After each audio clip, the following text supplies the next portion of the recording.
Mayotte, 101e département français. Alors que les Antilles et la Nouvelle-Calédonie sombrent dans la violence, le plus pauvre de nos territoires tente de survivre à la crise migratoire qui le saigne à 8000 km de Paris aux confins de l'Afrique de l'Est. Avec 340 000 habitants et dit-on plus de 50 000 en situation irrégulière, la perle de l'océan Indien est devenue un enfer pour nos compatriotes qui ont choisi la France sur ce caillou de 374 km². Après les émeutes de l'hiver, de plans bambouchous en rideau de fer, Paris tente d'endiguer l'invasion de clandestins comoriens et désormais des Grands Lacs, bien décidés à venir en métropole. Entre guerre civile et grands remplacements, la France pourrait-elle perdre Mayotte ? La France a les moyens de fermer les frontières. Pourquoi il ne le fait pas? Tous les jours, on a au moins soixantaine, cinquantaine qui arrivent. Il faut que ça cesse. On ne peut pas laisser ces gens-là. Là, à chaque fois qu'on passe, nos enfants, quand ils vont à l'école, ils sont obligés de marcher dans la rue parce que les trottoirs sont occupés. Mayotte ne peut pas aider. Mayotte n'a pas les moyens d'aider ces gens-là. On ne peut pas continuellement subir toute cette masse humaine, tout ce stock d'êtres humains qui arrive ici à Mayotte. Nous avons peur de cet envahissement massif de ces Africains. En début d'année, Gérald Darmanin avait promis de passer le Karcher, comme d'autres avant lui. Sa ministre déléguée a fait des allers-retours au printemps pour vendre la fermeté, la destruction de 1300 bangas et le retour à la paix civile avec 1700 forces de l'ordre, 2 vedettes et un avion de surveillance. Là, on va mettre le paquet, pour parler très clairement, qui va permettre de poursuivre 3 objectifs extrêmement importants pour l'île de Mayotte, qui sont 1. La lutte contre l'immigration clandestine, 2. Des opérations de décasage, de déconstruction des bangas, et 3. Des opérations visant à interpeller des chefs de bande.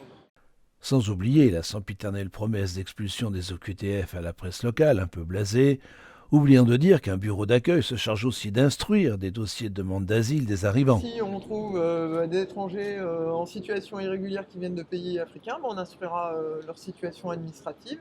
Et s'ils sont en situation irrégulière et qu'ils ne sont pas éligibles à l'asile, ils auront une OQTF et ils devront être amenés à quitter le territoire. Merci beaucoup. Merci. Expulsés au nom de l'ordre républicain du stade où ils avaient construit leur banga, les réfugiés ont été abandonnés avec femmes et enfants dans une rue voisine, livrés aux raquettes des bandes qui mettent l'île à feu et à sang. Leur demande d'asile en poche, la plupart attendent leur départ pour la métropole, promis par la ministre aux migrants statués. Au stade, on était nombreux. On était là-bas à peu près 700 personnes. Et après l'évacuation, nous nous sommes retrouvés ici. Moi, je peux estimer nous sommes au nombre à peu près de 250 personnes. Au stade, on vivait dans une situation vraiment très précaire. Il y avait des bagarres. Parfois, la police est entrée là-bas et jetait le gaz lacrymogène pour disperser les gens. On a ordonné que voilà, on va évacuer tous les stades, tous les gens qui sont au stade. Si vous avez un papier, on va te rapatrier à métropole. Si vous n'avez pas de papier, on va vous donner des maisons. Mais en arrivant ici, silence radio. Personne ne demande pourquoi vous êtes là. D'ailleurs, le ministre était là, la ministre était là. Elle a passé, elle n'a pas même demandé qui que ce soit. Elle est passée, elle a rentré. Elle n'a rien demandé, elle ne voulait rien savoir. Selon les Mahorais de Cavani, excédés par les immondices et l'insécurité, le droit d'asile n'est rien d'autre qu'un appel d'air pour la vie de château. Expression qui évoque la prise en charge au printemps de réfugiés dans un château des Yvelines transformé en camp de transit à l'insu des élus locaux.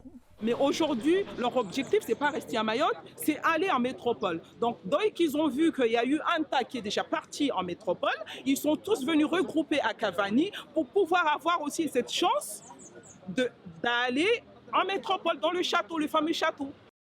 Victimes de la guerre, de la famine et portés par le rêve de la France des droits de l'homme et de son généreux modèle social, les Africains de l'Est sont désormais des milliers à transiter par les Comores pour rejoindre à tout prix la perle de l'océan Indien où, disent-ils, le droit d'asile leur sera facilement accordé. Pour venir jusqu'à Mayotte, il faut payer, ce n'est pas gratuit.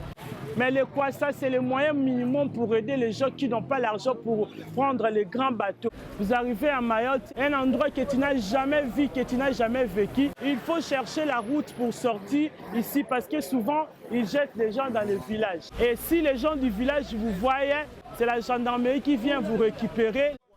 À peine arrivés sur le sol de France, les migrants brandissent le nom de Solidarité Mayotte, sésame vers la régularisation mise en place par l'État qui doit se plier au droit international tout en affirmant protéger la souveraineté de notre 101e département. Après avoir vous interrogé, on vous envoie à la Solidarité Mayotte. On vous donne un papier, on vous dit bienvenue en France. Si tu as des enfants, on te donne le logement de 1 mois. L'urgence, après le logement de 1 mois d'urgence, on va t'insérer dans une maison où tu vas passer tous tes entretiens. Tu passes le premier entretien de l'OFRA. Après avoir rempli le formulaire, tu pars, on t'envoie le message, tu pars à la préfecture récupérer les papiers de demande d'asile. Conséquence inattendue des accords passés par Van der Leyen, Meloni et le président tunisien pour tarir la route de Lampedusa, Grande Terre à Mayotte est devenue l'Eldorado des milliers de subsahariens en errance. On arrive ici à Mayotte, presque c'est tout près de l'océan Indien. Là. Aller là-bas à Tunisie, ça prend du temps. Il faut avoir des documents, il faut avoir des papiers, il faut avoir des moyens pour payer les avions. Alors ici, c'est tout près là, on peut même marcher à pied là. Ces Africains du Congo, du Rwanda, de Tanzanie et de Somalie, très informés sur leurs droits, réclament à la France de les protéger et de pouvoir venir librement en métropole avec un titre de séjour.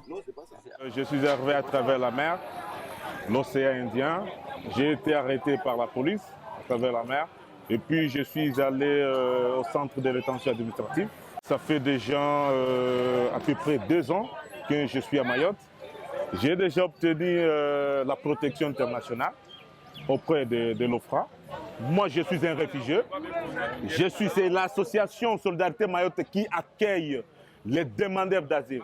Nous ne sommes pas des clandestins. Nous sommes des demandeurs d'asile et des réfugiés. Parce qu'il y a des gens qui ont des confusions entre un clandestin et un réfugié. Les élus locaux alertent sur les risques sanitaires et épidémiques. Du côté du Conseil général, silence radio.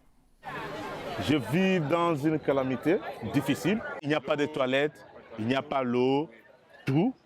On se débrouille chacun de sa manière. L'hygiène, c'est compliqué. Comme partout en France, la santé est prise en charge par la collectivité. Les réfugiés statués s'empressent donc de déposer leur demande d'ouverture de droit à la sécurité sociale pour bénéficier des soins hospitaliers dont profitent gratuitement ici les clandestins à la maternité, aux urgences et s'ils sont mineurs. Souvent, ils nous accompagnent à l'hôpital et quand tu présentes ton dossier à la solidarité, directement, on te donne un carnet que tu vas remplir pour déposer à la sécurité sociale. Et une fois que vous obtenez la sécurité sociale, vous pouvez vous présenter à l'hôpital. Submergé par les entrants et les impayés, le centre hospitalier de Mayotte est au bord de l'asphyxie. Si le serment d'Hippocrate oblige les médecins à soigner tous les malades qui se présentent, la faillite du CHM divise les soignants sur la conduite à tenir. Une infirmière qui défend les migrants a accepté de témoigner. Nous, un patient est un patient, pauvre ou riche. Donc il arrive là, on le prend en charge et puis voilà. Le but, c'est de le soigner. Après, pour ne pas aller lui demander s'il a les moyens financiers pour faire un examen, parce que le but, c'est pas ça ici, c'est qu'aucun examen n'est payant ici. Mais dans tous les cas, les médecins, ils arrivent à trouver des solutions par rapport à ça. À l'afflux incontrôlé des clandestins s'ajoute le manque criant de personnel qualifié venu de métropole et pressé de partir malgré les primes. Devenu la première maternité d'Europe avec 13 000 naissances par an, le CHM est un paquebot à la dérive. Côté soignant, je ne dirais pas qu'il y a effectivement une suractivité, mais au vu de la surpopulation. Mais dans tous les cas, le métier il reste pareil, l'activité elle est gérée au mieux. On a de la chance d'avoir des patients qui sont patients. Peu importe le temps que ça prend, ils sont là pour se faire soigner, ils vont attendre le temps qu'il faut. L'insécurité s'aggrave de jour en jour. Des bandes armées descendent des collines à la tombée du jour pour faire des razzias. On les appelle ici des délinquants. Et ils profitent de la crise sociale pour racketter les Africains en toute impunité. Les gens d'ici qu'on appelle les délinquants, ils se déplacent avec les coupes, le chombo, ils mettent ça dans leurs habits. Quand il faut faire des bagarres, ils ressortent ça, ils font ressortir ça et ils commencent à taper. Et nous, on n'a pas ça. Nous, on est là. Si nous voulons se défendre, on se défend avec les mains. Les délinquants viennent frapper les gens, surtout nous les Africains ici à Mayotte. On ne nous aime pas si vous trouvez comme ça, et même vous frappez les cailloux. Même là au stade, ils étaient venus là, ils nous avaient frappé. La nuit, ils viennent, ils vous prennent le téléphone, ils vous frappent, ils ont des couteaux. Mais on a peur de rester comme ça. I don't fear about the cross, the phone, but I fear the rape because I have gone through it. Oh, really? Yeah, that's what I think about every day and every day. Whenever I see something like this, it keeps coming back. I don't rest. Depuis le blocage de leur île par les habitants, en signe de protestation contre l'insécurité qui déchire le département ultramarin, des Mahorais font des Africains les boucs émissaires de l'incurie gouvernementale, nouvelle source de tensions intercommunautaires. Il y a certaines qui sont gentilles, viennent ici parfois avec les pains, ils vous donnent les riz à manger, mais ce n'est pas tout le monde. Quand on était arrivé ici, on a cru que tout ira bien. Parce que nous étions accueillis par les gendarmes dans l'océan. Tu peux prendre un taxi. Quand on comprendra que tu es un Africain, c'est compliqué. On te dit, moi, je ne vais pas apporter un Africain. Tu peux aller dans les supermarchés, on va te dire toujours non.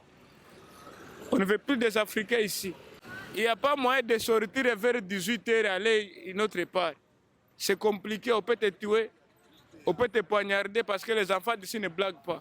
La passivité des pouvoirs publics devant la déferlante africaine conduit les habitants de Kavani, en première ligne contre l'invasion migratoire, à évoquer la menace imminente du grand remplacement. Là, aujourd'hui, on toque dans les maisons pour demander à ce qu'on accueille ces personnes dans nos maisons. Est-ce que c'est pour nous chasser et demain laisser ces personnes? Est-ce que c'est le changement? Comme on dit, le changement, c'est aujourd'hui. On va enlever toute la population mahoraise, partir et donner nos biens à d'autres personnes. On se pose la question, et la question, je la pose au gouvernement. Pointés du doigt par leurs compatriotes bantous qui les jugent belliqueux, les réfugiés somaliens dénoncent carrément le racisme des bandes de gosses désœuvrés, recrutés, affirme-t-il, par des milices mahoraises bien décidées à les faire déguerpir. We are not here for fighting. We came here to get asylum and peace. But the people right here in Mayotte, they are not ready to give us peace. They always attack us. They always take what we have and what we get from here. The Maoris people, they use the teenagers to make fighting or to move right here. They throw bottles, they throw stones for us in here. And instead of helping us, they always do something shit to us and they resist us. In here, where we sleep, even they do for our clothes that we hang out in here, when they spray, we feel so bad. Résolus à défendre leurs droits, nos compatriotes n'ont pas l'intention de renoncer à l'identité mahoraise, quitte à passer pour un peuple raciste aux yeux des ONG pro-migrants qui les montrent du doigt en métropole. Et aujourd'hui, pour ceux qui nous donnent des leçons de vie en nous traitant de racistes et de xénophobes, nous on leur dit chiche. Eh ben, nous demandons d'ouvrir grand vos bras et de les accueillir chez vous, dans votre département. La question de la surpopulation à Mayotte ne date pas d'hier. Un processus aggravé en son temps par un certain Nicolas Sarkozy, qui avait fait expulser des familles comoriennes sans papier en laissant des gosses à leur sort sur le sol français. À l'école de la rue, les gangs armés ont prospéré et sèment la terreur partout dans l'île. Les jeunes délinquants qu'on appelle les délinquants, pour moi, c'est des mineurs isolés issus de parents comoriens. Donc il y a beaucoup d'enfants qui restent à Mayotte, soit parce que les parents ne veulent pas les amener, soit parce qu'ils n'ont pas de papier pour prouver que c'est leurs enfants, donc ils sont obligés de rester dans l'île. Et les enfants, ils n'ont que l'éducation de la rue. Ils commencent par mendier, ils commencent par raqueter, et puis au final, ils sont dans le grand banditisme, et c'est ce qu'on voit. Ce département de Mayotte est surpeuplé par une faute de natalité. L'hôpital de Mayotte, aujourd'hui, est devenu la première maternité de France et d'Europe. Et à 90% de ces naissances, ce sont des enfants comoriens. Tous ces enfants qui naissent ici, d'autres qui arrivent par Kwassa, puisque il y avait les Kwassa scolaires, avant la rentrée scolaire, pour que ces enfants-là puissent être scolarisés. Se rajoute aussi cette immigration africaine qui vient avec des enfants, des femmes enceintes. Tout ce beau monde-là, comment est-ce qu'on va pouvoir justement l'absorber dans une toute petite île de 374 km²? On a du mal à imaginer le climat de haine anti-flic qui règne au pays du Lagon. Ici, blindage, grilles et vitres plastifiées équipent les banales voitures de police et de la police municipale, plus cabossées les unes que les autres par les jets de pierre. Au vu de l'insécurité à Mayotte, les jeunes veulent se faire du bleu, agresser du policier, voire tuer du policier. Voilà pourquoi aujourd'hui on se retrouve dans un véhicule blindé avec des grilles autour. Dans le quartier où on va se rendre, à Kaweni, c'est là où dernièrement il y avait des affrontements entre jeunes de Kaweni et Majikavo. C'était, on peut dire ça, c'était un terrain de guerre ou un champ de bataille. Ici, souvent, les agressions, c'est avec la machette ou à travers leurs clips, ils n'hésitent pas à exhiber leur machette, à le montrer à tout le monde. Arme à feu aussi, ça arrive, vers Majikavo dans la commune de Kungu, c'est ça? Il y a eu un jeune qui a reçu un couteau au niveau du thorax. On a été porté assistance en attendant l'arrivée de SAMU. Et pas loin de là, c'est là où il y a eu un jeune de Kaweni qui a été tué par balle, par arme à feu. Mamoudzou est la première commune de l'île de Mayotte à être armée. Peu à peu, on le voit qu'il y a des jeunes qui friment avec des armes à feu. Du nord au sud, c'est le Far West, quand les coupeurs de route descendent des collines. Ils jettent des parpaings sous les roues des voitures, balancent des pierres dans les pare-brises et taillent au coupe-coupe les motards récalcitrants. Un médecin urgentiste en a fait les frais. Je ne prends plus la route sans consulter d'abord mon baromètre de route qui est Inforoute Mayotte, parce que c'est le seul canal d'information relativement réactif qui est disponible pour m'informer des barrages, des caillassages. J'ai été amenée à prendre en charge des traumatisés de la route, des gens qui avaient subi des agressions, et c'est régulièrement des gens qui rentrent du travail. Je me souviens d'un monsieur qui s'est retrouvé bloqué par un barrage qui s'est fait de façon très spontanée, et il s'est fait complètement démolir la voiture et pratiquement arracher la main. Voilà, il y a d'autres agressions où c'est des traumatisés graves au niveau du crâne, au niveau du thorax. C'est pas forcément le parpaing qu'on se prend à travers la figure. Maintenant, ça peut être le coup de Tchambo, avec une volonté quand même de blesser, de couper comme ils disent. En face de ces bandes sous acide armées de Tchombo taillés pour tuer, les policiers sont trop peu nombreux et sous-équipés. Ça, c'est une machette. Ils tiennent comme ça et puis après, ils nous le balancent sur... ils s'en foutent de là où ça touche. Que ce soit sur la tête, que ce soit sur les pieds. Ils ont 15 ans, 17 ans. Mais pour eux, c'est pas un jeu. Eux, ils sont là pour tuer. Les plans anti-racailles Wombushu semblent avoir inspiré les coupeurs de route qui ont inauguré le fer à béton taillé en pointe pour embrocher du flic. Maintenant, ils nous lancent des fer 6. Avant, c'était fer 6, mais maintenant, c'est fer 8. Et là, on a pas mal de nos véhicules qui ont été touchés.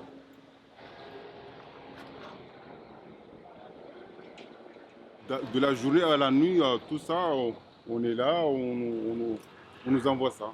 Du galet, du fer à béton, du couteau, tout ça. On le lime, il les lime au bout et il les jette en fléchettes. Moi, j'ai fait 4 ans à Cayenne. Et à La Réunion, c'est pas la même chose. Tout ce qui se passe à Mayotte, n'importe quel département, on ne peut pas voir ça. Ils veulent bouffer de la police, pas que ce soit noir, que ce soit blanc. De la police, ils n'en veulent pas. Les forces de l'ordre sont à bout. Tandis que l'exécutif se paie d'annonces sans lendemain, l'insécurité et le chaos s'aggravent dans l'île. Si rien ne change, Mayotte va sombrer dans la guerre civile. C'est un flic de terrain qui le révèle face caméra. Il y a des gens qui disent que Mayotte, c'est le plus beau lagon du monde. Certes, mais ici, c'est pas le paradis, mais c'est ici on vit l'enfer jour le jour. Au quotidien, on vit l'enfer à Mayotte. Donc, il y a pas mal de collègues qui sont repartis. Il y a pas mal de médecins qui sont repartis. On n'arrive pas à gérer, On peut envoyer tous les policiers qui viennent de métropole, mais ça ne sera pas suffisant. Il y a des quartiers qui restent incontrôlés, que ce soit la police ou la gendarmerie, même les pompiers, ils arrivent là-bas, ils se font caillasser. Donc il y a des zones de non-droit Mayotte. Les frontières restent incontrôlées, donc il faut couper vraiment à la source parce qu'on ne peut pas, tant qu'on ne peut pas canaliser ce flux migratoire, on risque de vraiment la guerre civile à Mayotte. Et si la France ne fait pas quelque chose, Mayotte risque de périr. Plus grave, des fonctionnaires soupçonnent les autorités d'ignorer l'explosion des délits et des crimes commis sur l'île avec le soutien d'élus locaux et de médias complaisants. En métropole, dès qu'il se passe une agression, on l'entend sur toutes les ondes. Tandis qu'ici, à Mayotte, on a l'impression qu'ils font en sorte à ce que les agressions que nous vivons au quotidien ne soient pas dévoilées au niveau national, en fait. Mais au quotidien, il y a des agressions à Mayotte. Quand les maisons ils brûlent, les occupants ils sont à l'intérieur. Des collègues ont pu perdre la vie sur cette intervention, par exemple. Et ça, en métropole, je ne pense pas que les habitants vont tolérer ça. Nous roulons maintenant vers les quartiers dits informels en banlieue de Mamoudzou, véritable ghetto où la police est une cible de choix. Difficile de filmer dans ces bangas sans risquer une émeute. En chemin, nous faisons halte au garage d'un ancien chef de gang, aujourd'hui rangé des affaires. Bad boy, c'est la jeunesse, c'est-à-dire j'étais dans les bandes, dans les quartiers aussi. Au moins, j'essaie d'améliorer les jeunes, vu que j'ai des stagiaires qui viennent chez moi. Même ceux qui sont dans les pénitentiaires, quand on les fait sortir, ils viennent bosser avec moi, je les prends. Et ça chamaille dans le quartier, dans le village. Les jeunes, on ne la cadre pas, ils ne savent pas de quoi où ils vont aller, donc c'est ça, ils ne connaissent pas les chemins. Mais si on la cadre, on lui dit les chemins, tu dois aller là. C'est aux jeunes de se réveiller et de trouver du boulot pour qu'ils puissent au moins gagner la vie et essayer d'aider la famille, voilà. Là, on est dans le quartier dit Bandajou. Il y a beaucoup d'entreprises de garagistes, d'entreprises de garage ou carrossiers se situant ici. Et ce sont des entreprises non déclarées. C'est un constat, il y a beaucoup de jeunes qui posent problème issus de ces quartiers-là, il faut le dire.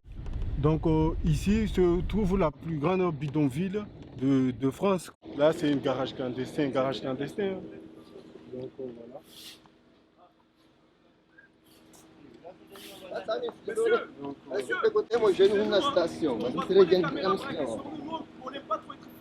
Et ici, il ne faut pas trop tarder. Mais là, je vois les dames qui commencent à s'exciter. On ne va pas trop tarder ici. Sinon, on risque de se faire caillasser. C'est le jeu. C'est le jeu pour eux. En gros, pour eux, c'est une zone de nos droits. On n'a pas à être là. Au bout d'une piste défoncée, on finit à pied sur le territoire d'une bande d'enjouans qu'on accuse d'avoir envoyé pas mal de Mahorais et de Mzungu ou les métros à l'hosto. Bienvenue sur la colline, au pays des coupeurs de route. Moi, on me surnomme le roi de fou parce que, regardez, moi, je rigole pas, je suis un fou, moi. Ici, on est au Brésil, ça rigole pas ici. Ça caillasse. Pourquoi vous appelez ça Brésil? T'as jamais vu le Brésil, monsieur, le monsieur là? Les favelas. Les favelas, oui. C'est pour ça que nous, là, on a beaucoup de favelas. C'est pour ça qu'on l'a nommé Brésil. Le petit là, s'il reste ici à Mayotte, il ne peut rien faire, il ne peut pas travailler, tu vois. Parce qu'ici, il n'y a rien. En fait, on vit la misère ici, on ne peut rien faire ici. Mais s'il va à métropole là-bas, peut-être qu'il travaillera bien. Là, c'est la guerre, tu vois. Même un truc bête comme ça, on ne se bat pour rien. Au Brésil, avec les chambos, là, c'est ça? Oui, des chambos. On a fait la misère, c'est pour ça. Donc, mais juste, il y a des gars qui viennent ici nous empêcher. C'est juste que... Depuis que je suis né, moi, j'ai jamais vu un flingue. Alhamdoulilah. J'ai déposé mes papiers préfecture, ils ne me disent rien. Quand je vais là-bas, ils me disent, je vais après. Quand je vais après, ils me disent toujours de ma gueule, quoi. Mais j'aimerais bien, moi, avoir mes papiers, quoi, ou à la métropole. Wakanda, Somalie. Des élus refusent de voir leur île sombrer. Ankia Bamana, fille et héritière du célèbre Younoussa Bamana, a dirigé la mairie de Saada. Aujourd'hui première députée RN dans la 2e circo de Mayotte, elle accuse la Macronie de tolérer l'immigration pour ménager le président comorien qui revendique la comorianité de Mayotte à la tribune des Nations Unies. Pourquoi la France délaisse Mayotte à ce point? C'est une vraie question d'actualité. Je pense que la 5e puissance mondiale a les moyens de mettre un bateau de la marine nationale au large de nos frontières maritimes pour nous protéger de l'invasion migratoire illégale. Nous voyons très bien qu'il y a une complicité de la France avec les Comores indépendantes, Mayotte française, mais on sent la présence de la France au niveau des Comores, pendant que Mayotte souffre de l'immigration illégale qui déstabilise, parce que c'est une immigration politique. Donc Mayotte est française, les Comores revendiquant l'île. Ils ont trouvé le moyen de faire venir leur population de manière illégale. Et pendant ce temps, on voit donc le président Macron avec le président Azali en train de se saluer sur le perron de l'Élysée. Et ça, nous, Mayotte, on le voit. Ça nous démontre en tout cas que c'est la France qui manigance tout cela. La départementalisation de Mayotte en 2011 n'a pas enterré la hache de guerre avec les Comores. Moroni accuse la France d'avoir arraché l'île après un référendum contesté. Mais les Mahorais ont bel et bien choisi de rester français. Ils n'accepteront jamais d'être pris en otage par le lobby comorien du Quai d'Orsay qui gouverne la France-Afrique indo-océanienne. François-Noël Buffet, le nouveau ministre des Outre-mer, est prévenu. Les Mahorais sont en train en fait, de se préparer au pire. Tout le monde a conscience que ça va péter tôt ou tard. Et malheureusement, comme ça s'est produit à Madagascar, ça peut partir de rien du tout. Et donc, les hommes et les femmes d'État français ne veulent pas lutter contre l'immigration clandestine. Donc, pour cela, ils participent à semer le chaos sur le territoire. Les Mahorais ont choisi d'être français, c'est un choix qui a été éclairé, c'est un choix libre. Et si la France veut s'amuser à faire la France-Afrique dans des départements français et s'étonner que les Antilles aient des relents autonomistes, voire indépendantistes, on en prend acte. On est incapable aujourd'hui de dire comment réagiront nos enfants demain, mais nous le savons, nos enfants seront beaucoup plus véhéments que nous et il faudra que certains payent, y compris au plus haut sommet de l'État. Depuis la réalisation de notre reportage, le camp de Kabani a enfin été évacué et plus de 600 migrants ont rejoint la métropole. Lucien, le Congolais, est arrivé avec les siens à La Rochelle. Sans bourse déliée, il a même été relogé et profite aujourd'hui d'une formation. Le plan Wambushu, alias Mayotte Place Nette, a pris fin à l'été. Mais rien n'a changé depuis la rentrée, avec l'arrivée de Bruno Retailleau à Beauvau, dans un contexte de guerre civile en Nouvelle-Calédonie et en Martinique. Les points d'accostage des Kwassa se sont déplacés, les Bangas ont repoussé, l'invasion migratoire des Grands Lacs grossit et la misère s'aggrave. Les Mahorais ont peur. Empêtré dans les dogmes droits-de-l'hommistes de l'Europe libérale qu'il défend, Michel Barnier pourra-t-il sauver Mayotte française ? Il y a urgence. L'émigration et la chienlit servent aussi la cause des islamistes et des ennemis de la France qui lorgnent sur notre position stratégique à l'entrée du canal du Mozambique.